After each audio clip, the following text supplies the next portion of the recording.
देखिए, जो जहाँ तक दावे की बात है तो दावा तो ये लोग 2019 से कर रहे हैं। जब अनाउंस हुआ था, ये तो प्रॉपर मीडिया में है कि 25 महीने में हम कैंपस तैयार कर देंगे। तो क्या 25 महीने अभी तक नहीं हुए क्या?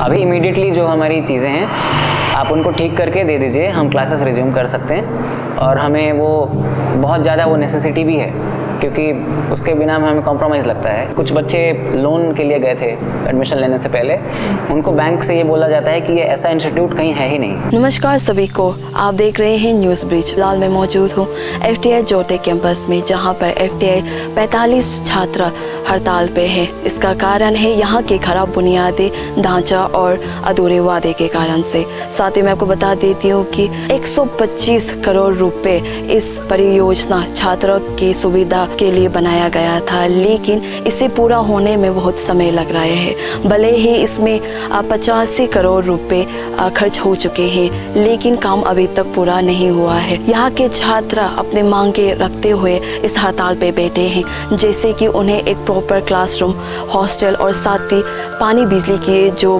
प्रॉब्लम है उसे सुधार सके। चलिए इस हड़ताल के बारे में यहाँ के छात्रों से हम जानते हैं, तब तक के लिए हमारे साथ जुड़े रहिए। सबसे पहले तो हमारी प्रॉब्लम शुरू होती है एडमिशन लेने से पहले। एडमिशन लेने से पहले जब प्रोस्पेक्टस में आप देखोगे तो हमारे बस ये जो रेसिडेंशियल एरिया है जहाँ पे अभी हम लोग हैं, ये जो स्ट्रेच है इधर लगातार, उसकी फ़ोटो थी। उसके अलावा कोई भी विजुअल रेफरेंस नहीं था। हमने सिर्फ FTI के ब्रांड नेम पर एडमिशन यहाँ पे अप्लाई किया था। अप्लाई करने के बाद जो भी प्रोसेस हुआ, उसके बाद जब हमने सिलेक्शन प्रोसीजर ख़त्म हो गया और सिलेक्शन जब फाइनली डॉक्यूमेंट्स फिल करके भरने थे, फीस पेमेंट करना था, उसमें एक जनरल बॉन्ड करके एक स्टेटमेंट एक डॉक्यूमेंट आया था। उसमें हमने एक पॉइंट रेज किया था जिसमें लिखा हुआ था उस बॉन्ड में कि यहाँ के इंफ्रास्ट्रक्चर, फैकल्टीज़ और फैसिलिटीज़ के बारे में आपको ओरिएंटेशन में बता दिया गया है और आप इस चीज़ पर अग्री करते हैं और आप आगे चल के आगे कुछ भी सवाल नहीं उठाएंगे। इस पॉइंट पे हमने सवाल पूछा था बाकायदा मेल करके, बहुत बच्चों ने किया था SRFTI को, एडमिशन सेल को, कि ऐसा कुछ हमें बताया नहीं गया है, तो आप हमें प्लीज़ बताइए, थोड़ा क्लैरिटी दे दीजिए, तभी तो हम आगे एडमिशन लेंगे। तब क्योंकि साइन करना होता है बॉन्ड में प्रॉपर नोटराइज करके, तो वो भी उन्होंने रिस्पॉन्स नहीं किया। पर अल्टीमेटली क्योंकि 22 अक्टूबर नज़दीक आ गया था, तो सभी लोगों को सीट रिजर्व करने के लिए फाइनली वो भरना ही पड़ा था, मतलब टेक्निकली। तो वहाँ से प्रॉब्लम शुरू हुआ सबसे पहला। तो ठीक है, वहाँ से एडमिशन हो गया।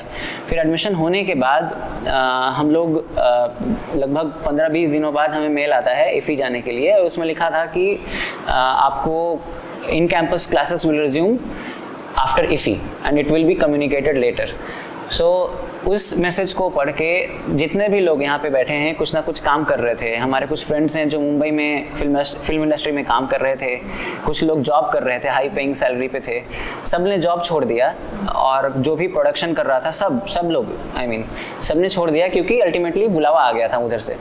तो अब जब ख़त्म हो गया IFI के बाद जब हम लोग वापस, मतलब इन स्ट्रेच वी कैन से 3 से 4 महीने कोई कम्युनिकेशन नहीं था ऑफिशियल कि कब बुलाया जाएगा। और ये भी मतलब ऐसे बोलते थे कि आ जाएगा, 15 दिन में आ जाएगा, 20 दिन में आ जाएगा। तो वो जो अनसर्टेनिटी वाली पीरियड थी वो बहुत ही मेंटली टॉर्चरिंग था सबके लिए, और वो बहुत डिफ़िकल्ट टाइम था हमारे लिए, क्योंकि हमें कुछ भी समझाया नहीं जा रहा था कि समझ में नहीं आ रहा था कि हम क्या करें। नहीं पैसा कमा पा रहे थे, नहीं कुछ काम कर पा रहे थे, क्योंकि हमें ऐसा लग रहा था कि क्या पता आज रात को मेल आ जाए, 1 हफ्ते बाद जाना हो यहाँ पे। तो ये बहुत अनसर्टेन पीरियड था।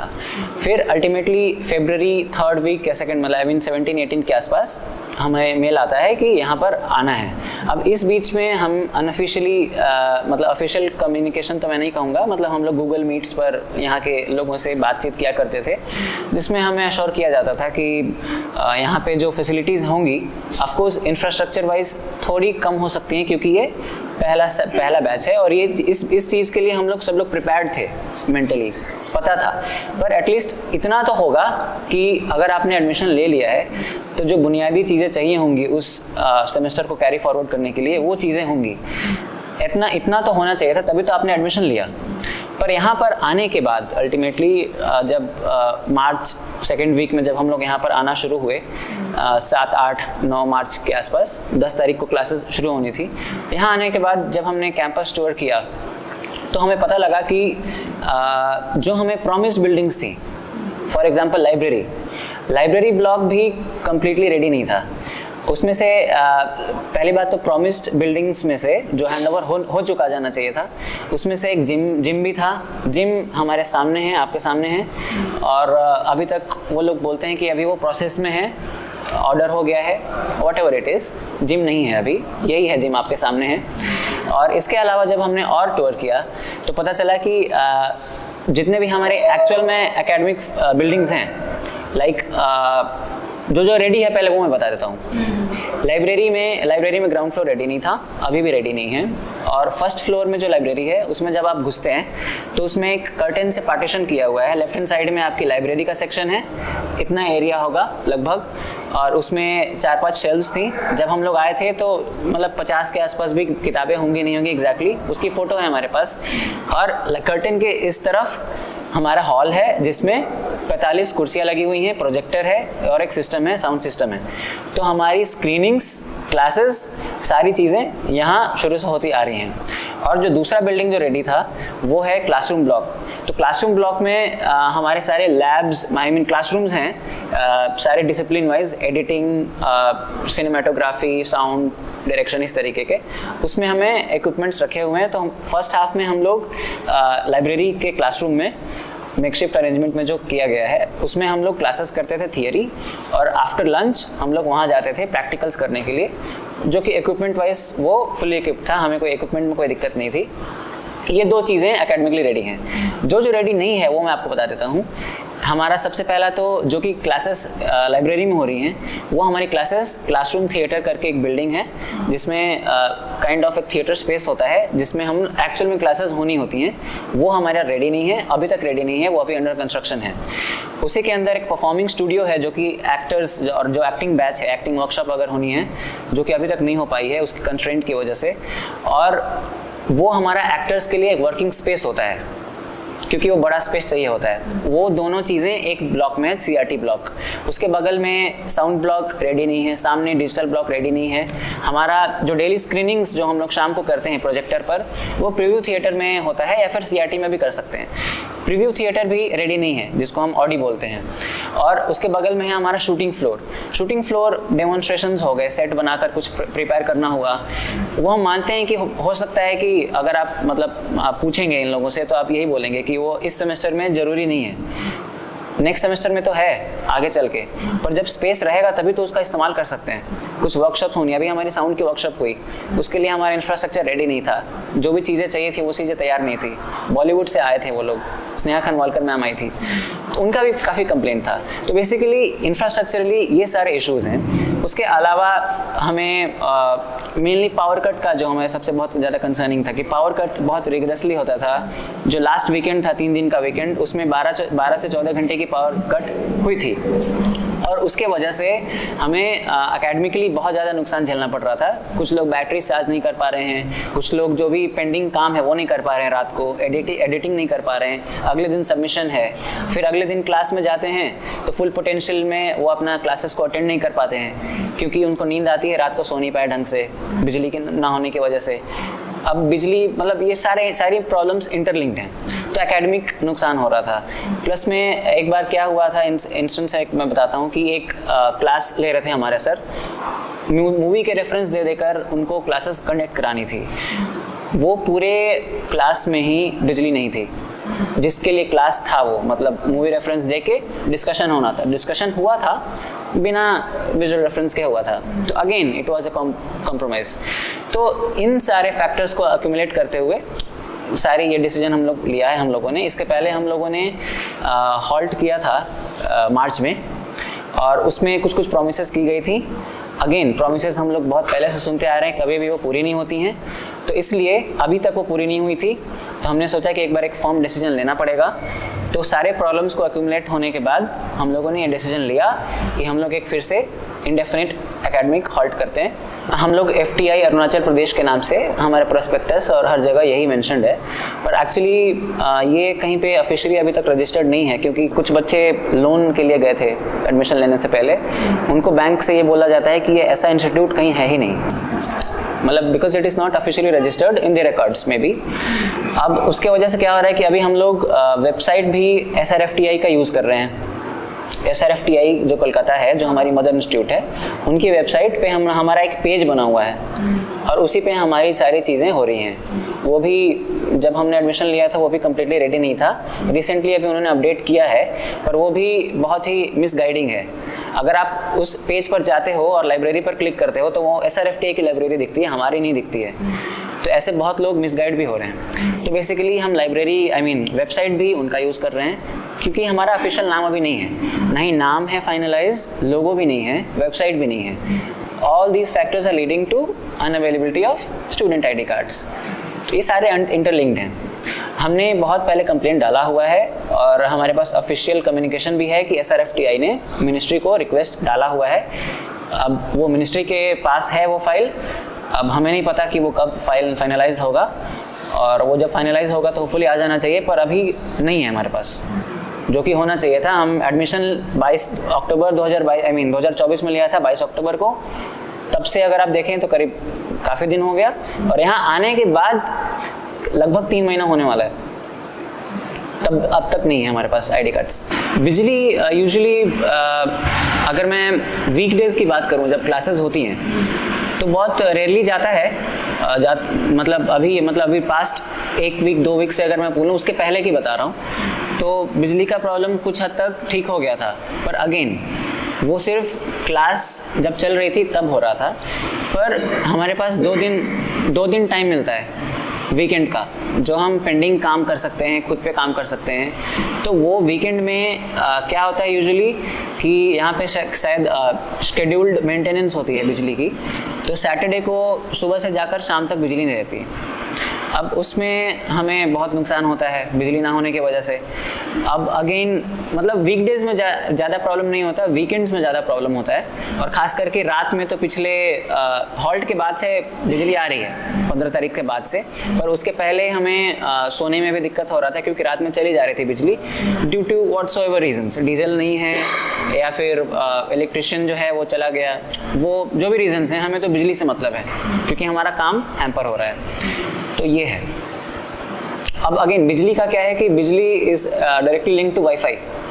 अब नेटवर्क एंड वाईफाई का भी एक इशू आपने पढ़ा होगा जो हमारे डिमांड्स में है, तो वो इस तरीके से कनेक्टेड है कि क्या होता है, अगेन मैं लास्ट वीक की कोट करता हूँ, 12 से 14 घंटे नेटवर्क, जो एयरटेल का नेटवर्क है, मोबाइल नेटवर्क, वो चला गया था। वाईफाई भी चली गई थी क्योंकि बिजली नहीं थी। तो we were left with no network in this type of area. हमारे पेरेंट्स पैनिक हो रहे थे, बहुत बच्चे परेशान हो गए थे, क्योंकि हम लोग आपस में ही कम्युनिकेट नहीं कर पा रहे थे। तो ऐसे सिचुएशंस आगे ना हो, इसलिए हमने उसको भी इंक्लूड किया है, क्योंकि ये बहुत प्रॉब्लमेटिक सिचुएशन बन सकता है इन केस ऑफ इमरजेंसीज। मेल में हमारे इंफ्रास्ट्रक्चर से पहला डिमांड है। अब इंफ्रास्ट्रक्चर में हमारा है कि CRT सबसे पहले, जो कि क्लासरूम थिएटर है, तो क्लासरूम थिएटर वो बन जाए। जो अप्रोच रोड्स हैं, अगर आप इधर जाएंगे कैंटीन के बाद, तो अभी जैसे बारिश होने लगी, रात में बारिश होती है, वहाँ से लैंडस्लाइड हो जाता है, तो वो चीज़ ना हो, उसके लिए रिटेनिंग वॉल्स बनाए जाएं ताकि मिट्टी रोड पर ना आए, बच्चे गिर ना जाएं, कीचड़ ना हो रोड पे। तो ये है कि मेरे डिमांड में हमारा अप्रोच रोड्स जो बन रहा है वो है। तो इंफ्रास्ट्रक्चर वाले पॉइंट में मेनली यही है। बिजली में है कि हमारा 24/7 पावर बैकअप होना चाहिए। हम ये नहीं कह रहे हैं कि आप 24/7 जनरेटर चलाओ अगेन, क्योंकि ये ऐसा कम्युनिकेशन हो जाता है, मिसकम्युनिकेट हो जाता है। हमें पावर से मतलब है, आप जनरेटर चलाओ, बिजली लाओ, कैसे भी लाओ, हमारा काम नहीं रुकना चाहिए। वो इलेक्ट्रिसिटी में ये है। पानी में क्या है कि पानी जो क्लीन ड्रिंकिंग वाटर है, कल ही हमारे फिल्टर्स साफ़ हुए हैं। ये जो हमारे वाटर फिल्टर्स हैं, वाटर प्यूरिफायर्स, जो कि बहुत पहले जब हम लोग शुरुआत में यहाँ पर आए थे, वो कुछ मतलब प्रॉब्लम्स के वजह से वो काम करना ढंग से बंद कर दिया था, तो वो अभी जाकर साफ़ हुआ है। तो तभी हमने डिमांड किया था कि जो हमारे RO वाटर्स हैं, जार में जो आते हैं, वो हमें प्रोवाइड करें। तो हमें प्रोवाइड किया भी गया था, पर क्या होता है कि हमें बार बार पोक करना पड़ता है, बोलना पड़ता है कि सर पानी ख़त्म हो गया, मंगा दो। तो हम क्या होता है कि घूम फिर कर वापस हमारा डिस्कशन और थिंकिंग इन्हीं सब चीज़ों पे रहता है कि अरे लाइट नहीं है, लाइट के लिए बोल देता हूँ, वाईफाई चलेगा, वाईफाई के लिए बोल देता हूँ, पानी नहीं है, पानी बोल देता हूँ। तो हम क्रिएटिवली कुछ सोच ही नहीं पाते हैं। हम इन्हीं सब चीज़ों में रह जाते हैं। तो हमारा यही कंसर्न है कि इसका जो है प्रॉपर एक चैनल बन जाए कि हमें इसके लिए सोचना ही ना पड़े, बनना ना, मतलब बार बार बोलना ना पड़े, ठीक है। और उसके बाद हमारा तीसरा ड्रिंकिंग वाटर हो गया। फॉर्मल रिकग्निशन वाली चीज़ है कि इसको फॉर्मली रिकग्नाइज किया जाए, और जिसमें आपका नाम फाइनल हो जाएगा तो उसके बाद हमारी वेबसाइट बन जाए, हमारे सोशल मीडिया हैंडल्स बन जाए जिससे हम कनेक्ट हो पाएँ एक दूसरे से, और हमारी ईमेल आईडीज़ बन जाएं, स्टूडेंट ईमेल एड्रेस जो होता है, जिसकी वजह से बहुत सारे हम बेनिफिट्स उठा सकते हैं, डिस्काउंट ऑफर्स उठा सकते हैं अलग अलग रिसर्च पोर्टल्स पे, या फिर कोई किसी को कुछ इक्विपमेंट परचेस करना हो तो उसके बहुत सारे पर्क्स हैं। तो वो जब रिकग्निशन वाली पॉइंट में हमारा है कि ईमेल आईडी, लोगो, स्टूडेंट आईडी कार्ड, वेबसाइट, ये सारी चीज़ें हैं। फिर उसके बाद हमारा अगला पॉइंट है कि एडमिनिस्ट्रेटिव इनएफिशिएंसी। एक्चुअली एडमिनिस्ट्रेटिव यहाँ पे कुछ लोग हैं ही नहीं यहाँ पे, जैसे चीफ एकेडमिक कोऑर्डिनेटर हैं यहाँ पे हमारे, और हम लोग उनको एड्रेस करते हैं जो कि हमारे प्रोफेसर भी हैं।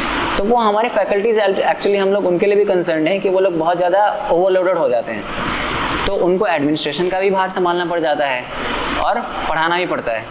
तो वो एक प्लेस में हो, हमारे जो कैंपस के डायरेक्टर हों वो सिर्फ हमारे लिए स्पेशली अपॉइंट किए जाएं, और उसके बाद यहाँ पे रहें वो, ताकि चीज़ों को देख पाएँ। और उनके अलावा जितने भी एडमिनिस्ट्रेटिव स्टाफ होते हैं स्किल्ड, जो मतलब जो उनके लिए ही बने हैं, वो हमारे यहाँ के कैंपस में प्लेस किए जाएं ताकि चीज़ें अच्छे से हो पाएँ।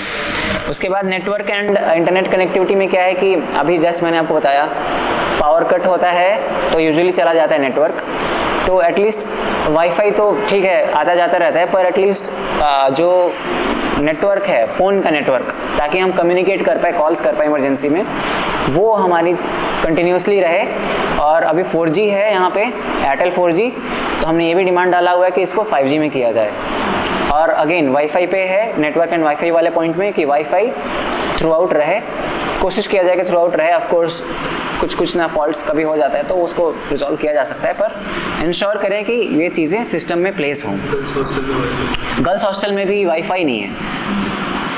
Girls hostel are staying in type 4 quarters, यहाँ पे है हमारे, हम लोग भी ट्रांजिट ब्लॉक में रुके हुए हैं, वहाँ पे गेस्ट हाउस है, तो boys are staying in transit block and guest house. तो यहाँ पे हमारे वाईफाई आ गई है, अभी आ गई है, पहले हॉल्ट के से जस्ट पहले काम शुरू हुआ था, और जब हम लोग आए थे तो नहीं था।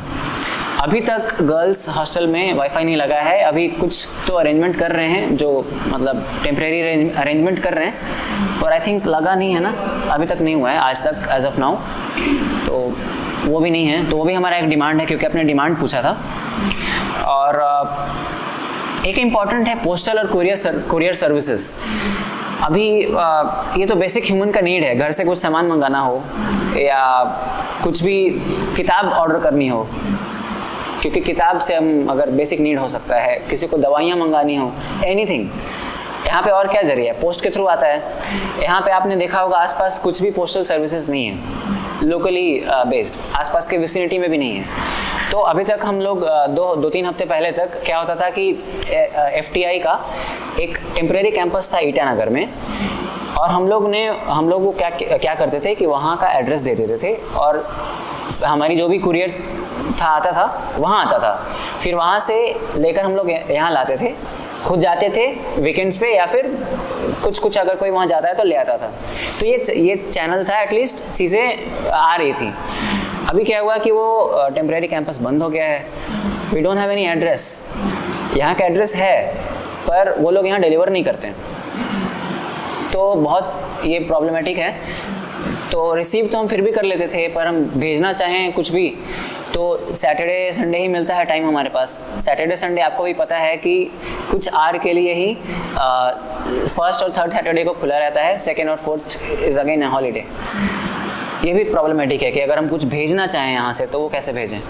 तो इसका हम लोग चाहते हैं कि एक प्रॉपर चैनल बन जाए, कि यहाँ पे टेम्परेरीली एक अरेंजमेंट कर दिया जाए कि ये चीज़ें अगेन शुरू हो पाए, और लॉन्ग टर्म सोल्यूशन की यहाँ पे हमारे कैंपस में या फिर इसके आसपास पोस्टल सर्विसेज जो भी प्रोवाइड करते हैं, प्राइवेट वेंडर्स हो गए या फिर हमारे इंडियन पोस्ट हो गया, उसको भी सेटअप किया जाए यहाँ पे। और एक और है कि वर्क स्टेशंस हमने डाला है। एक्चुअली होता क्या है कि आधे से ज़्यादा बच्चों के पास तो लैपटॉप है ही नहीं, जिनके पास है भी वो भी उतना एडवांस नहीं है कि वो हाई एंड एडिटिंग्स कर पाएँ या फिर जो भी यहाँ से रिलेटेड करिकुलम से रिलेटेड काम है वो नहीं कर पाते।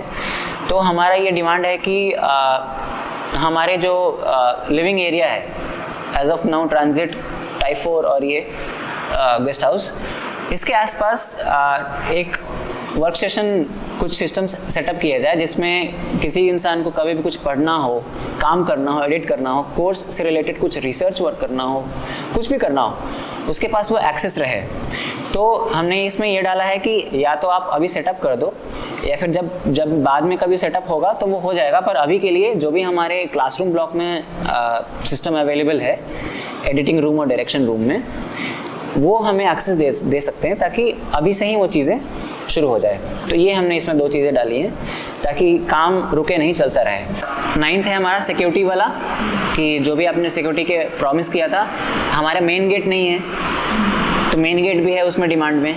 मेन गेट अभी आपने देखा होगा कि ऊपर में एक टर्फ लगा हुआ है, वो अभी लगा है 2 दिन पहले, उसके ऊपर अभी भी गेट नहीं लगा हुआ है, रखा हुआ है।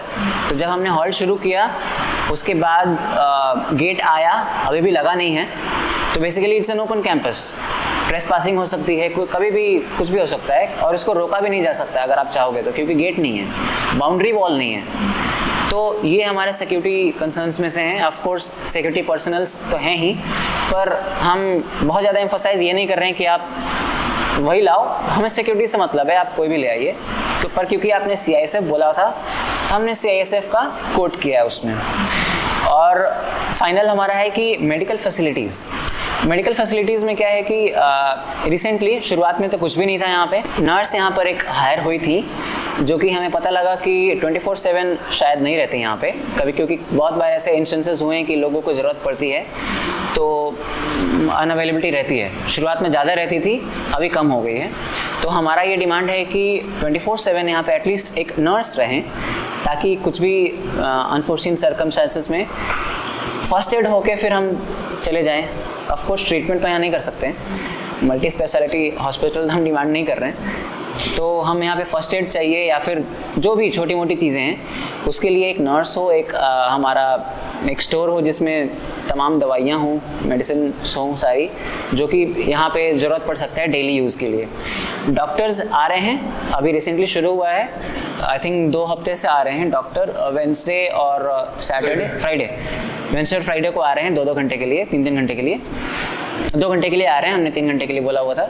तो अगेन वो आ रहे हैं, पर इससे रिलेटेड कि कभी भी कुछ भी हो तो हम प्रिपेयर्ड रहें उसके लिए। वो है पर वो इनफ नहीं है, जो भी फैसिलिटीज़ अभी हैं। हमारी व्हीकल है वो हम मानते हैं, और एक अच्छी बात भी बता देता हूँ, व्हीकल है जो कि हम कुछ भी इमरजेंसी होता है तो हम लेकर चले जाते हैं। पर आप जो भी टेरेन है, ये कभी भी लैंडस्लाइड हो जाता है, या फिर कई बार हुआ कि बच्चे वर्किंग डे में गए हैं, वर्किंग आवर में गए हैं, इनफैक्ट जो RK मिशन हॉस्पिटल है वहाँ पे वो स्पेशलिस्ट था ही नहीं। तो अगर हम यहाँ से वहाँ भी चले जाते हैं तो भी अगर ना हो ट्रीटमेंट तो फिर कैसे हो सकता है। सेकेंड सेमेस्टर शुरू होने से पहले कुछ डिमांड्स रखे हैं, जैसे प्रीव्यू थिएटर हो गया, शूटिंग फ्लोर हो गया, डिजिटल एंड साउंड ब्लॉक्स हो गए, फंक्शनल मल्टी स्पोर्ट्स ग्राउंड हो गया। जैसे स्पोर्ट्स ग्राउंड्स पे हमारा है ही नहीं, अगर किसी को कुछ खेलना हो, क्रिकेट का बैट पड़ा हुआ है, कहाँ खेलेगा इंसान? फुटबॉल पड़ा हुआ कहाँ खेलेगा? यहाँ पे तो नहीं खेलेगा, उसके लिए आपको जगह तो देनी पड़ेगी। और आप ये कभी क्लेम नहीं कर सकते कि नहीं फिल्म इंस्टीट्यूट आए हैं तो आपको सिर्फ उससे रिलेटेड करनी पड़ेगी। ये तो बेसिक वेलबींग के लिए चाहिए होता है। तो ये भी हमारा रिक्वेस्ट है कि ये हम जानते हैं कि अभी तैयार नहीं किया जा सकता तुरंत, इसलिए हमने इसको सेकेंड सेमेस्टर शुरू होने से पहले, जो कि अभी लगभग 3 से 4 महीने टाइम है उसमें हमने डाला है कि जो भी स्पेस है उसको आप तैयार कीजिए, यूजेबल बनाइए। तो ये हैं हमारे डिमांड्स। जैसे कि आपको पता है कि इस प्रोजेक्ट में 125 करोड़ रुपए लगेंगे, लेकिन 85 करोड़ यहाँ पर रिलीज किया गया है सेंट्रल की तरफ से, जो यहाँ पर बनाया गया है, लेकिन 40 करोड़ अभी भी बाकी है। तो आपको क्या लगता है कि गवर्नमेंट से अपनी इस तरह का बिठाना चाहेंगे कि, और साथ ही ये भी है कि ये प्रोजेक्ट को 2025 दिसंबर जो आने वाले उसमें कंप्लीट होने के लिए दावा किया गया है, तो उसका ऊपर आप क्या कहना चाहिए? क्या आपको लगता है कि ये इशू जल्द से जल्द रिजॉल्व हो जाएगा, या जो वादे किए गए जो 2025 में क्या आपको लगता है कि वो सच में होगा? क्या लगता है, क्या रिस्पॉन्स रहेगा? देखिए, जो जहाँ तक दावे की बात है, तो दावा तो ये लोग 2019 से कर रहे हैं। जब अनाउंस हुआ था, ये तो प्रॉपर मीडिया में है कि 25 महीने में हम कैंपस तैयार कर देंगे। तो क्या 25 महीने अभी तक नहीं हुए क्या? तो ये दावे तो करते आ रहे हैं। फिर भी आप एक उम्मीद लेके अब यहाँ पर हड़ताल पे बैठे हैं। हाँ, exactly. So coming to that, हाँ, रिस्पॉन्स मैम ये है कि अभी इमीडिएटली जो हमारी चीज़ें हैं आप उनको ठीक करके दे दीजिए, हम क्लासेस रिज्यूम कर सकते हैं। और हमें वो बहुत ज़्यादा वो नेसेसिटी भी है, क्योंकि उसके बिना हमें कॉम्प्रोमाइज़ लगता है। तो वो चीज़ें तैयार हो जाएं, और बाकी जो अभी तक कंप्लीट नहीं हुआ है उस पर काम शुरू हो जाए, और जल्दी से जल्दी 3-4 महीने के अंदर सेकेंड सेमेस्टर शुरू होने से पहले हम चाहते हैं कि ये सारी चीज़ें तैयार हो जाएं। ये है हमारा अपील और रिक्वेस्ट भी। आप लोगों को कभी कुछ भी अभी तक किसी अथॉरिटी या पब्लिक से कुछ सपोर्ट मिला है? अथॉरिटी, यू मीन ऑफिशियल्स, यहाँ के ऑफिशियल से? तो यहाँ के ऑफिशियल से तो वही मेल के थ्रू बात हो रही है। बाकी बहुत सारी फैकल्टीज़ हैं जो इस कॉज को सपोर्ट करते हैं। ऑफ कोर्स सामने से नहीं कर सकते हैं, उनकी भी कुछ कॉम्प्लिकेशंस हैं और वो अंडरस्टैंडेबल है। प्लस में हम बहुत सारे जो सोशल मीडिया पे अगर आप देखेंगे, हमारे पेज पर जाएंगे तो बहुत सारे फिल्म मेकर्स का सपोर्ट आया है। बहुत सारे स्टूडेंट यूनियंस जो कि सेंट्रल यूनिवर्सिटीज़ में हैं, including SRFTI, Hyderabad university, JNU, उनसे FTI पुणे से भी आया है। बहुत सारे सॉलिडारिटी आ रही है और लगातार आ रही है, मीडिया में कवरेज भी हो रहा है। पर अभी तक हमें कोई ऑफिशियली कुछ कम्युनिकेशन नहीं आया है, ना ही मिनिस्ट्री से और ना ही कहीं से भी, एडमिनिस्ट्रेशन से भी, कि इस पे आगे क्या हो रहा है। बस कल एक छोटी सी बात हुई थी कि हम लोग और काम कर रहे हैं, तो आप लोग प्लीज़ आ जाइए। पर हमने कल रिक्वेस्ट करके रेस्पेक्टफुली मना कर दिया था कि अभी हम लोग नहीं आ पाएंगे। और हम ये भी एक रिक्वेस्ट और अपील करना चाहते हैं, जितने भी हमारे पॉलिटिशियंस हैं, जितने भी मिनिस्टर्स हैं, MP MLAs हैं, जो लॉयर्स कमेटी है, कम्युनिटी है, सॉरी, और जितने भी लोग हेल्प कर सकते हैं, आप लोग सामने आकर हमारी कॉज के साथ स्टैंड करिए, हेल्प करिए, क्योंकि ये बहुत ही ज़्यादा ख़राब सिचुएशन है जिसमें अभी हम लोग हैं। और हम चाहते हैं कि इस सिचुएशन में हम लोग ज़्यादा दिन तक ना रहें। तो इसलिए please come and support us. We are here sitting and waiting for you.